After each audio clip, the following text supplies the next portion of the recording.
રાષ્ટ્રીય સ્વતંત્રતા પર્વની ઉજવણીના ભાગરૂપે તેમજ રાષ્ટ્રધ્વજના સન્માનમાં સુરત મહાનગરપાલિકા દ્વારા સ્વતંત્રતા સપ્તાહ અંતર્ગત હર ઘર તિરંગા વંદે માતરમના 150 વર્ષની વિશેષ ઉજવણી કરવામાં આવી। આ નિમિત્તે શહેરમાં એક ભવ્ય અને ઉત્સાહસભર તિરંગા યાત્રાનું આયોજન કરવામાં આવ્યું।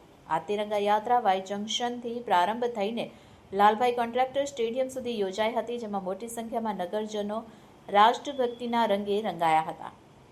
આ ભવ્ય તિરંગા યાત્રામાં ગુજરાત રાજ્યના નાયબ મુખ્યમંત્રી હર્ષ સંઘવી, નાણાં અને શહેરી વિકાસ મંત્રી કનુભાઈ દેસાઈ, ગુજરાત વિધાનસભાના ઉપાધ્યક્ષ પૂર્ણેશભાઈ મોદી તેમજ સુરતના મેયર શ્રીમતી માયાબેન માવાણી ખાસ ઉપસ્થિત રહ્યા હતા। ઉપરાંત સુરત ક્ષેત્રના સાંસદ સભ્યો, ધારાસભ્યો, સુરત મહાનગરપાલિકાના ડેપ્યુટી મેયર સુધાકર ચૌધરી, સ્થાયી સમિતિના અધ્યક્ષ રાજન પટેલ, શાસક પક્ષ નેતા દંડક, વિવિધ સમિતિઓના અધ્યક્ષ, મ્યુનિસિપલ કમિશનર